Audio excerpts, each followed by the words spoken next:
여러분 안녕하십니까. 본격 밀리터리 팟캐스트 밀떡 시작하겠습니다. 반갑습니다. 고현준입니다. 안녕하세요. 박찬준입니다. 안녕하세요. 놀러온 정명섭 작가입니다. 네.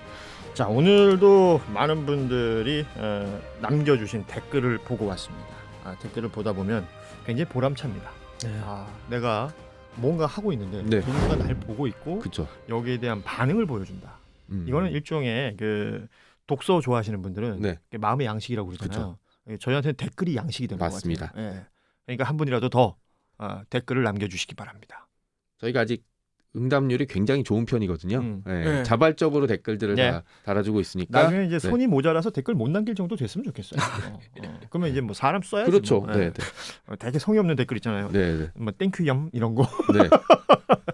자, 아무튼 많은 분들의 참여를 기대해 보면서 오늘도 본격적인 이야기 나눠보도록 하죠. 오늘은 충남함이에요. 충남함에 진수가 있었죠. 그러니까요. 이게 뉴스가 됐었는데 사실 우리나라에서는 이 뉴스들이 주요하게 다뤄지질 않는 것 같아요. 네, 단계가 있잖아요. 그런데 그러니까요. 굉장히 낮은 단계의 뉴스로 나가더라고요. 사실 근데 밀떡들은 얼마나 그렇죠. 중요한 뉴스입니까? 왜냐하면 위에 마스트가 멋진 게 달렸어요.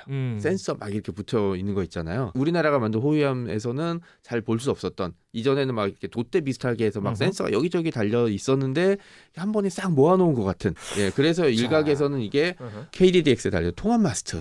다 뭐 이렇게 얘기를 하는 거 좀 나오고 있죠. 네. 자, 요 얘기는 우리가 좀 더 깊게 해봐야 될 텐데 일단 그 전에 그러면 이 얘기부터 해보자고요. 충남함을 왜 만들었을까? 네.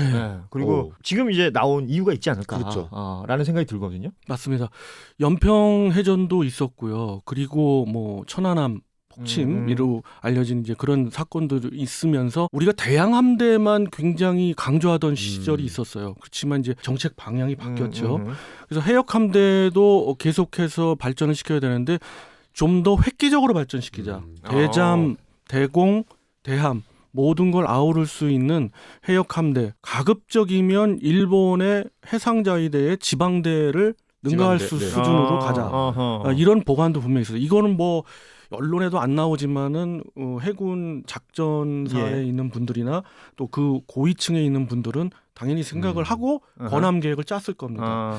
그렇게 해서 나온 것이 소위 울산급 배치 1, 2, 3라고 그래가지고 단계별로 이 해역 함대의 주가 되는 전투함을 만들기로 계획된 거고요.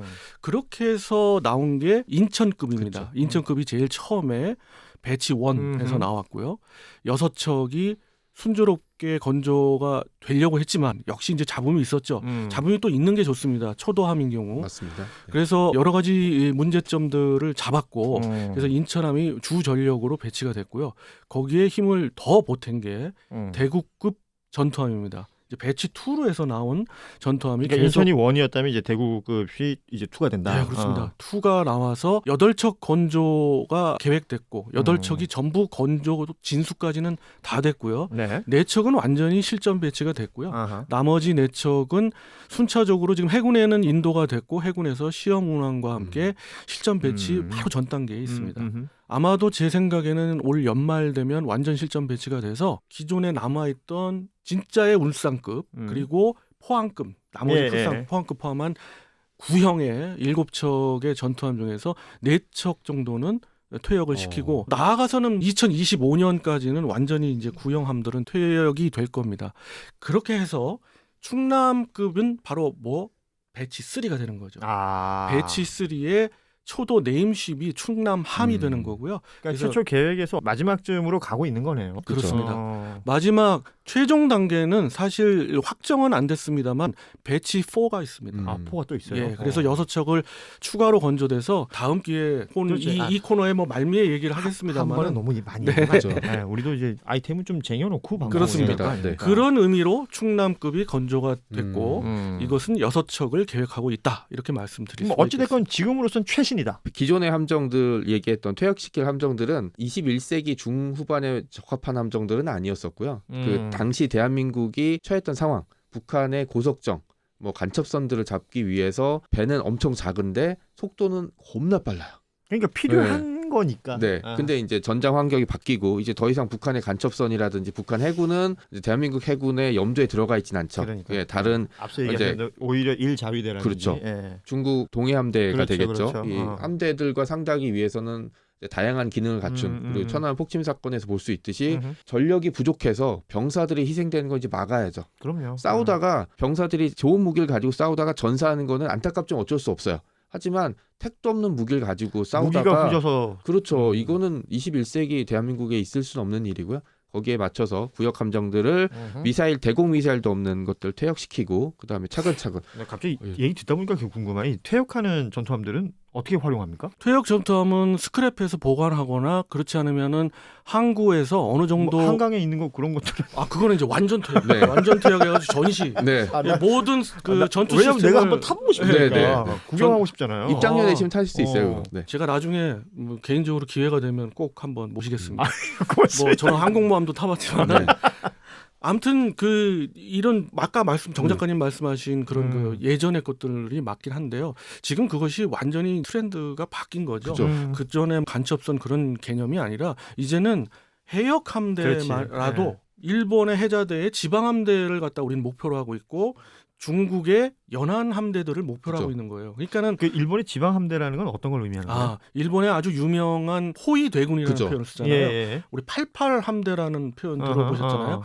그런 식으로 대양에서 훨씬 멀리서 예. 그리고 공해상으로 아하. 하는 게 제일 이해가 빠르실 거예요. 청취자분들. 공해상에서 해전을 치르거나 멀리서 큰 적을 바다에서. 경멸하는 것들. 뭐 심지어는 우리가 물레카라고 그러나요? 예, 이것도 예. 뭐 발음 갖고 얘기할 수도 있겠습니다만은 물레카라고 저는 하겠습니다. 이제 물레카 해협까지 가서 필요로 하는 해역을 적과 통제할 수 있는. 적과 마주쳐서 해역 통제 내지는 교전을 할 수 있는 경우는 굉장히 큰 대양 함대급의 전투함이 필요하겠죠. 영해라고 보시면 돼요. 한 국가의 영해. 그러니까 일본 열도가 이렇게 있으면 그 앞에 있는 바다를 맞습니다. 네, 담당하는 예. 그런 것이 지방 함대라고 해가지고 지방대라고 해서 8개가 이제 구축이 돼 있어요. 거기가 그들은. 지금 이제 충남함 입장에서 이제 타겟팅을 할 수 있는 우리 맞상대. 해군 입장에서는 네. 예. 그렇습니다. 일본으로 본다면 모가미급이 우리의 그 지금 충남함과 어느 정도 비교가 되죠. 네. 물론 배수량이 조금 더 크고 그런데 그것은 커버가 또 될 수가 있는 게 우리는 배치 4를 계획하고 있거든요. 모가미는 이제 계속해서 건조가 되는 거고 지방대의 주력함으로 경조가 될 겁니다. 그렇게 이해하시는 선에서 모든 주변국을 다 우리가 대비하고 있고 청취자 여러분들도 논란이 되고 있는 것들이 뭐 충남급이라고 해서 최신형인 줄 알았는데 좀 공격력이 모자라요. 그러니까 스펙을 보고. 네, 그렇습니다. 네. 근데 그 전투함의 역할과 임무를 보시고 어느 해역 함대에 배치가 된다는 것을 이해하신다면은 여기에 걸맞는 전투함이라는 걸 아실 수가 있고요. 그거 중요한 거지. 예, 그리고 건함 계획은 하루아침에 뭐 이루어지는 게 아니고요. 10년을 내다보고 하는 거기 때문에 여러 가지 검토가 있었습니다. 왜 수직 발사관이 16셀인지 그런 것들도 따져보시면은 재미있을 거예요. 이 건함 계획 얘기하셨는데 건함 계획을 한번 삐끗하면 뒤가 없는 거예요. 해군들 같은 경우는 그러니까 육군 같은 경우 전차가 잘못 만들어졌어. 정 급하면 이제 수입해서 대체하거나 아니면 개량형을 만들 수가 있는데 건함 계획 같은 경우는 만들어질 수 있는 배도 적고 들어가는 배 자원들은 많고 그다음에 기술력 같은 것도 받쳐주지 않으면 대표적으로 건함 계획이 망가진 게 대만이거든요. 예, 대만이 프랑스 쪽에 이제 유혹을 잘못 받는 바람에 자체 건함 계획이 거의 폐지되고 그냥 외국산 군함만 수입하다 보니까 지금 해군력이 가장 바닥으로 떨어진 거예요. 지금 이제 돈이 있다고 살 수 있는 상황은 아니니까 그걸 보면서 해군의 건함 계획이 얼마나 중요하고 그렇지. 대한민국 해군은 굉장히 잘하고 있는 편이죠. 대만 해군이나 다른 나라에 비하면. 우리나라는 이제 삼면이 바다고 타이완 같은 경우는 이제 섬인데도 불구하고 이게 결국 자체적으로 뭘 할 수 있는 그러니까 계획도 계획이지만 타이밍도 굉장히 그렇죠. 중요한 것 같아요. 맞습니다. 그러니까 세상이 어떻게 돌아가는지에 따라서 우리의 어떤 전력 보강이 되는 부분도 맞춰가거나 앞서가야 될 텐데 이게 뭐 뒤따라간다는 건 사실상 의미 없는 거잖아요. 네, 많은 분들이 그 부족함에 있어서 비난도 하시지만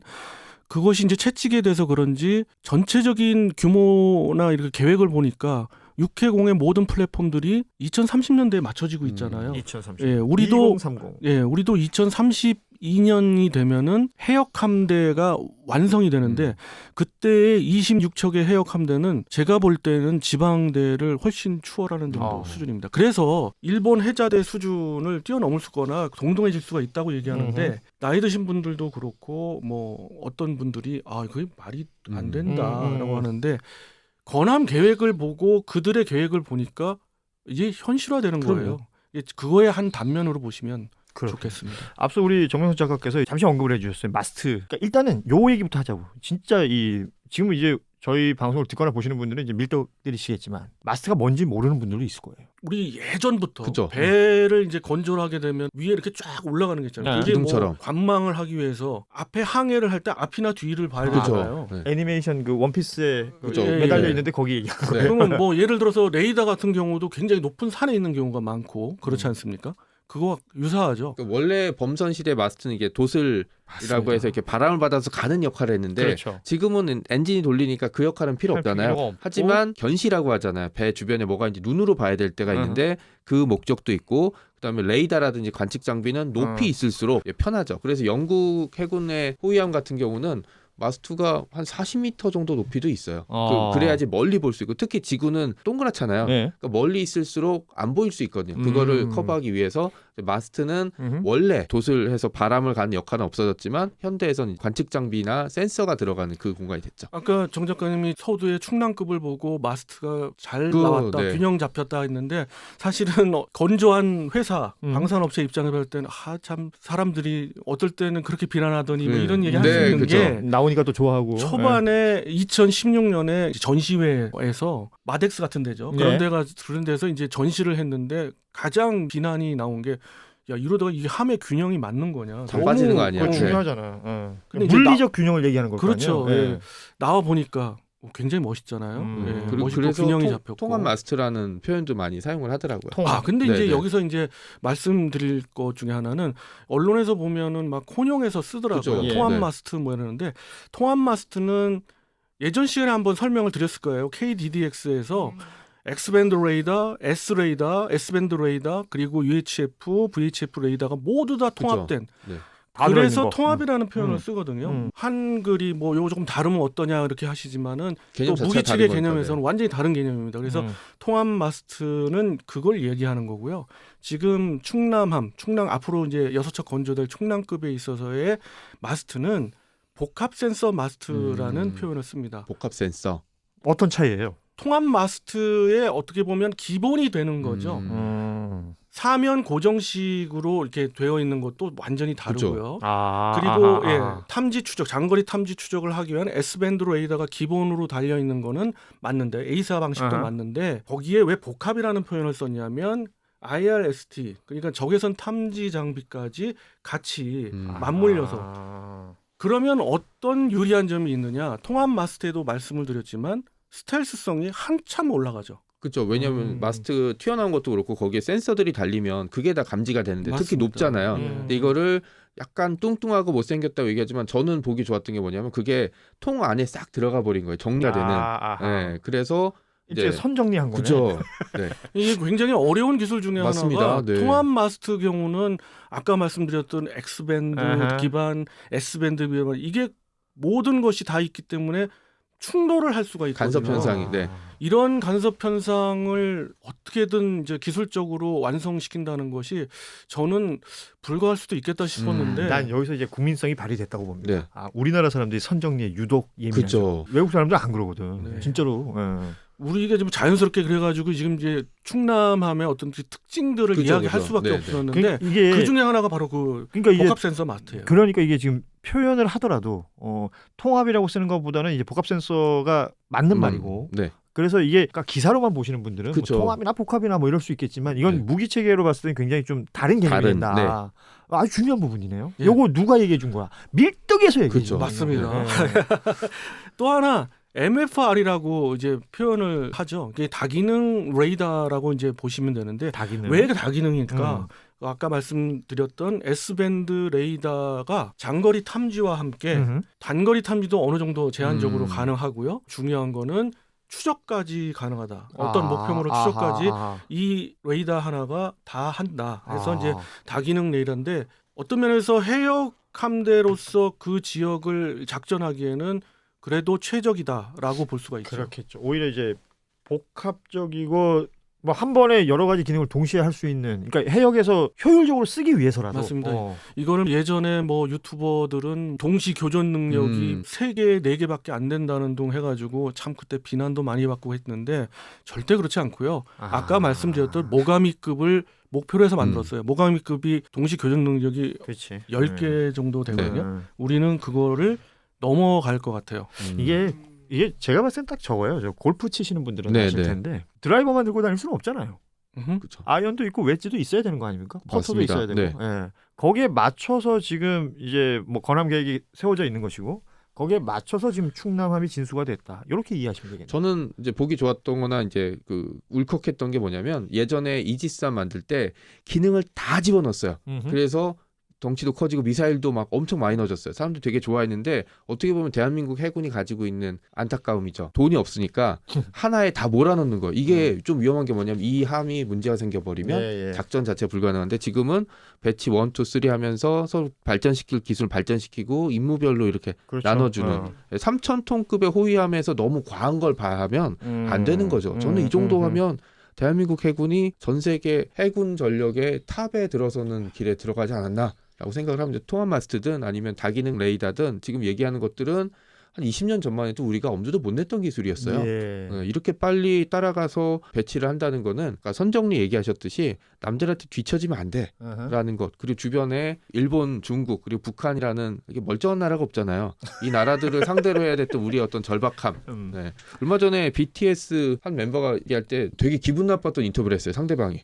너무 막 K를 너무 하는 거 아니냐라고 했을 때 우리는 이게 프리미엄이다 라고 얘기한 적이 있는데 그 생각이 좀 많이 들었습니다. 이게 K 전투함이 되겠네요. 그렇죠. 명품. 네. 이렇게 얘기할 수 있을 것 같습니다. 이게 충남함 진수를 두고 뭐 여러 사실 논란거리들도 있었고, 보니까 이제 밀떡들 사이에서는 이거 가지고 싸우기도 하더라고요. 이거 지금 이 타이밍에 이거 맞는 거냐, 아니면 이게 너무 원래 허약하다. 원래 얘기했던 거하고 이게 처음 얘기 나올 때부터 그랬던 것 같아.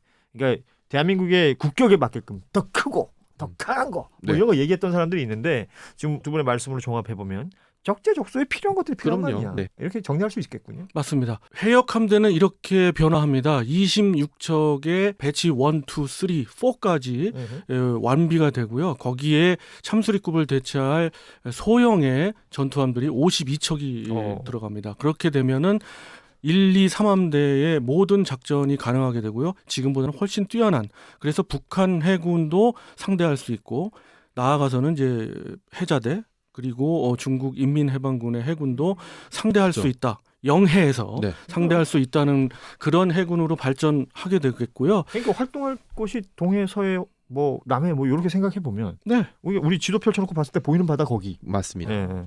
만재 배수량은 4,300톤입니다. 지금 발표 나오는 것은 경하 배수량, 그러니까 기본 배수량이거든요.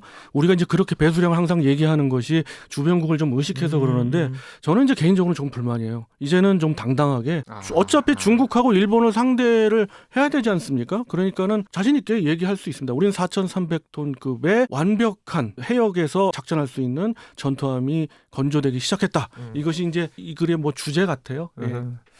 그래요. 괜히 이제 예전의 대한민국이 아니니까요. 그럼요. 그 부분을 좀 더 이렇게 당당히 했으면 좋겠다라는 말씀이군요. 자, 오늘 충남함 관련된 이야기를 한번 나눠봤습니다. 이게 해군 얘기가 재밌네. 그렇죠. 결국은 이순신 장군의 후예 아닙니까? 그렇죠. 우리가? 맞습니다. 그겁니다. 오늘은 여기서 끝낼게요. 자, 여러분 다시 한번 말씀드릴게요. 구독, 좋아요 계속해서 좀 눌러주시면 좋겠고, 주변에 입소문도 내주시면 좋겠습니다. 이게 저는 그런 생각 들더라고요. 밀떡이지만 예비 밀떡들이 있을 수 있습니다. 지금까지는 이 밀리터리에 관련돼서 매력을 못 느꼈다가 밀떡을 들으면서 보면서 매력을 느끼실 수도 있는 거거든요.